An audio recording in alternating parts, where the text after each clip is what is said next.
आप लोगों को पता है मसला क्या होता है? जब हम गाड़ी लेने जाते हैं पैसे नहीं होते हमारे पास। अब फजूल सी बात है कि पैसे होंगे तो जाएंगे लेने, लेकिन यहाँ पे और मसला है, जितने पैसे होते हैं उतने में हमें बेहतरीन गाड़ी नहीं मिलती। अगर आपके साथ भी यही सिलसिला चल रहा है, आज आपकी तलाश ख़त्म होने वाली है।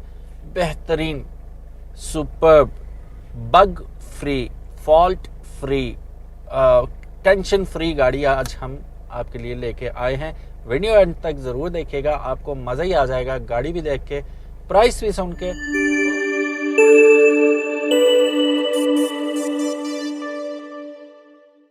बिस्मिल्लाहिर्रहमानिर्रहीम, अस्सलामुअलैकुम। मेरा नाम है ख्वाजा मोहम्मद उमर और आप देख रहे हैं कारमेट पीके।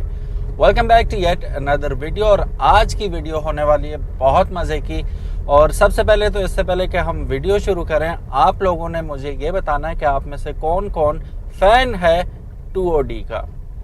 एक चीज़, मैं नया फ़ैन बना हूँ, अभी रिसेंटली चलानी शुरू की है, काफ़ी अरसे से नहीं चलाई थी, तो अभी हाथ लगी है, चला रहे हैं। तो मैं न्यूली वो क्या कहते हैं फ़ैन हुआ हूँ इस गाड़ी का। अमेजिंग चीज़ है। अच्छा जी, इससे पहले कि हम वीडियो में आगे बढ़ें, अगर अभी तक आपने कारमेट पीके को सब्सक्राइब नहीं किया तो make sure you do it, ताकि किसी किस्म की एक्साइटिंग वीडियोस हम आपके लिए फ्यूचर में भी लेके आते रहें। शुरू करते हैं वीडियो को। This vehicle is actually 2OD 2007 model. अच्छा जी, ये 2000 सीसी का बोहिमत है, जाइंट है पाकिस्तान के हिसाब से एटलीस्ट, क्योंकि शहर के अंदर टू बी वेरी ऑनेस्ट इतनी पावरफुल गाड़ी की आपको ज़रूरत नहीं होती। इसका असल मज़ा आपको आता है मोटरवेज पे। अभी मैं इसके मीटर पे नज़र डाल रहा था तो 220 किलोमीटर टॉप स्पीड इसमें बताई हुई है। तो अगर आप में से किसी ने लॉक किया है मीटर आज तक इसका, तो वो भी ज़रूर बताइएगा कि इसने टॉप स्पीड कितनी मारी है इस गाड़ी पे। मैं 120 से ऊपर नहीं गया इस पर, टू बी वेरी ऑनेस्ट। ये गाड़ी आज हम रिव्यू के लिए लेके आए हैं। आउट बहुत, मतलब आउटसाइड अगर आप इसकी देखें, पेंट कंडीशन, ये वो सब कुछ टॉप नॉच है। लगता नहीं है कि ये 2007 मॉडल है। और दूसरी बात ये है कि मतलब जितने पैसों में मतलब ये गाड़ी मिलती है, अमेजिंग चीज़ है उस पर, क्योंकि उतने पैसों में नई गाड़ी सोचना, तो कल ही मैंने वीडियो एक लगाई थी, वो उसमें मैंने यही बात की थी कि नई गाड़ी का गोल आप रखते हैं कि मैं इतने में लूँगा, वो करते करते जब तक आपकी वो कैपेसिटी बन जाती है लेने की, वो गाड़ी आगे से इतनी महंगी हो जाती है। तो उस चीज़ को मद्देनज़र रखते हुए ऑल्टो से आधी कीमत में ये तकरीबन आपको गाड़ी मिल रही है आजकल मार्केट के अंदर। 2007 मॉडल, क्योंकि हमारे पास 2003 है, उससे ऐसा इतनी ज़्यादा कोई इम्प्रूव्ड नहीं है, कोई ऐसा चीज़ नहीं है इसके अंदर कि मैं कहूँ कि यार ड्रास्टिक किस्म की चेंजेस हैं या ऐसी चेंजेस हैं कि आपको अपग्रेड करनी ही करनी है। Nothing is like that. बस ये होगा कि थोड़ी नई गाड़ी मिलेगी आपको, थोड़ी कम चली भी मिलेगी, और दूसरी बात यह कि ज़रा मतलब रिलायबल, मोर रिलायबल हो जाएगी। इस गाड़ी की मैं बात करूँ तो काफ़ी सारी चीज़ों में लैग करती है। सबसे पहले बुरी बातें करते हैं, फिर अच्छी बातें करेंगे।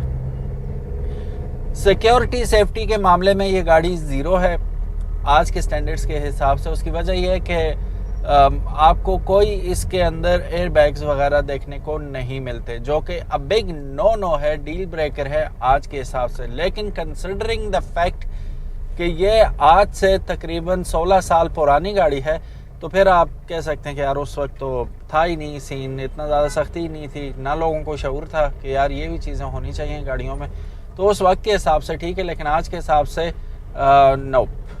दूसरी चीज़ ये है कि शहर के अंदर माइलेज, इस गाड़ी के जो ओनर हैं वो क्लेम कर रहे हैं कि उन्हें 11 से 12 और जब ज़्यादा रश हो तो 9 से 10 किलोमीटर शहर के अंदर देती है।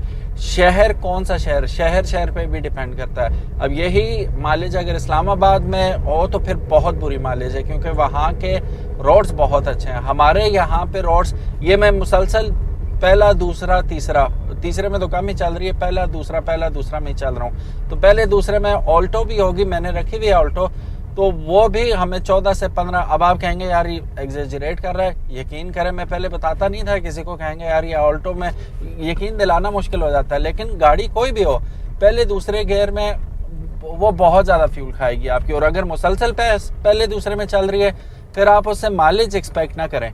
तो स्पेशली इतनी बड़ी गाड़ी ऐसे तो करें ही ना आप। तो 9-10 समझ में आने वाली बात है कि अगर आपको मानसरा जैसे छोटे शहर में जिसमें जब में गफ़ीर है ट्रैफिक का, वहाँ पे तो रियलिस्टिकली यही माइलेज मिलेगी। लेकिन जो हाईवे पे माइलेज है वो मैं आपको थोड़ी देर तक बताता हूँ कितनी है इसकी। अब पहले बुरी बातें कर रहे हैं ना। शेप इसकी आप देखें, जिन लोगों ने होश संभाला है 90s में उनके लिए ये बहुत प्यारी गाड़ी है, क्योंकि जब तक उन्होंने शऊर संभाला था तो ये गाड़ियाँ उस वक्त पाकिस्तान में आ रही थी, तो उस हिसाब से वो दे ग्रीव विद इट, सो उनको ये बहुत अच्छी लगती है। लेकिन आज के जो हम नए लड़के हैं, नौजवान हैं, शायद उन्हें इतनी ज़्यादा अपील ये नहीं करती। अच्छी बातें ज़्यादा हैं, अब उसके बारे में बात कर लेते हैं। माइलेज जो मोटरवे पे क्लेम कर रहे हैं 19 से 20 कर रहे हैं इसकी विद एसी, लेकिन 120 से ऊपर नहीं, 100-120 के दरमियान। उससे ऊपर फिर वही बात है कि माइलेज आपकी वो फिर क्योंकि इंजन बड़ा है, आप आरपीएम बढ़ाएंगे तो ये फिर माइलेज ख़त्म कर देगा आपकी। ठीक है, एसी इसका बहुत ही शानदार है, बहुत शानदार एसी है इसका। इंजन में इतनी ज़्यादा कोई कॉम्प्लिकेशन नहीं है। इंजन इसका ये समझ लें कि maintenance free kind of engine होता है। ट्यूनिंग की एज सच इसे वैसी ज़रूरत नहीं पड़ती रेगुलरली जैसी कि पेट्रोल गाड़ी को पड़ती है। अब ये शायद आपको अजीब लग रही हो बात, लेकिन रोबस्ट किस्म के इंजन है। इसका ये मतलब नहीं है कि आपने चेकअप नहीं करवाना किसी गाड़ी का, या अगर डीजल है तो भूल जाओ यार, कोई मसला नहीं है ना। वो अपने रेगुलर इंटरवल्स पे आपको, यार हार्न बड़ा मजे का सुने, बहुत मजे का हार्न लगाया है उन्होंने। तो रेगुलर इंटरवल्स पे आप इसकी ट्यूनिंग चेकअप वगैरह करवाते रहें तो गाड़ी भी लंबे अरसे तक आपका साथ देगी। सीट्स और चलाने के हिसाब से देखूं तो I am sitting quite high. मैं अगर चंगान से कंपेयर करूं तो इसका मुझे बॉनेट नज़र आ रहा है, उसका एंड नज़र नहीं आता, क्योंकि नई गाड़ियां जो हैं वो थोड़ा सा आप धंस के बैठते हैं गाड़ी के अंदर, तो वो लोअर टू द ग्राउंड आपकी जो सिटिंग पोस्चर होता है वो लोअर टू द ग्राउंड होता है, सीट नीचे होती है, बॉनेट नज़र नहीं आ रहा होता। इसका मैं क्लियरली देख सकता हूँ, तो वो विजिबिलिटी बहुत अच्छी है। कॉर्नर में, स्ट्रीट्स में टर्न अराउंड करते वक्त वो आसानी आपको हो जाती है। सीट्स भी कंफर्टेबल है और अच्छी हाइट पे बैठा हूँ। और अच्छी बात ये कि इसका स्टीयरिंग भी एडजस्टेबल है, ऊपर नीचे आसानी हो जाता है। तो मोटरवेज पे तो आप इसका स्टीयरिंग नीचे कर लें, बस आराम से हाथ रख के आराम से चला सकते हैं। लंबी राइड्स में आपके शोल्डर्स पे दर्द नहीं होगा, जैसे ऑल्टो में आपको होता है वो नॉन एडजस्टेबल होता है उसका, या कोई भी ऐसी गाड़ी जो पुरानी गाड़ी है जिसका स्टीयरिंग व्हील एडजस्टेबल ना हो तो उसमें आपको लंबे रूट में शोल्डर्स में इशू हो सकता है, जैसे मेरे साथ होता रहा है अक्सर। अच्छा जी, अपडेटेड इसका इन्होंने लगा रखा है साउंड सिस्टम और infotainment system, which is very nice. और इन गाड़ियों की अच्छी बात यह है कि ये होंडा 125 की तरह तकरीबन मॉडिफिकेशन के लिए खुला कैनवस सही है।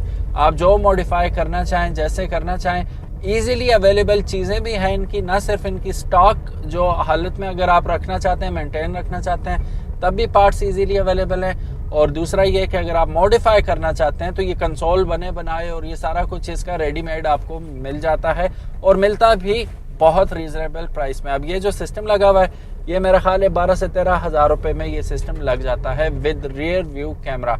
बहुत अच्छा ऑप्शन बन जाता है।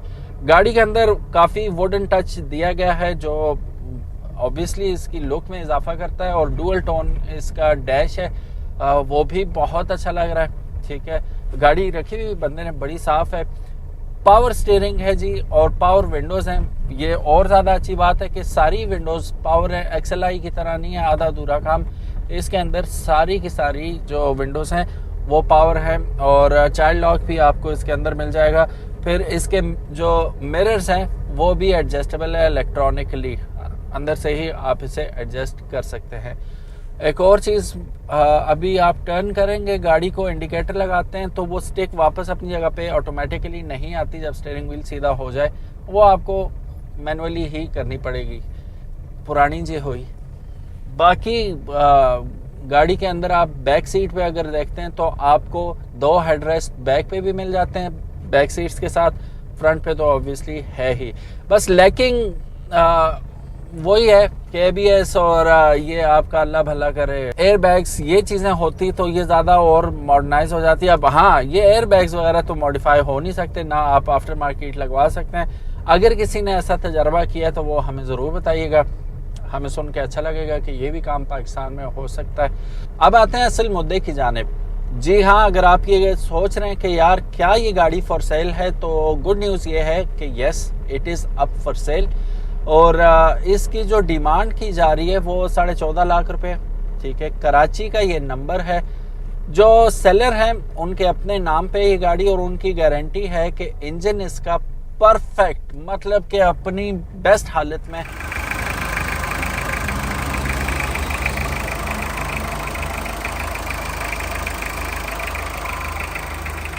ठीक है, गाड़ी में किसी किस्म का कोई भी काम ऐसा नहीं है कि वो आपको करवाना पड़े। सब कुछ अप टू डेट है। टायर अपनी बेस्ट हालत में है, इंजन अपनी परफेक्ट हालत में, बॉडी मतलब हर किस्म की गारंटी है कि ये एक्सीडेंटेड भी नहीं है, ठीक है।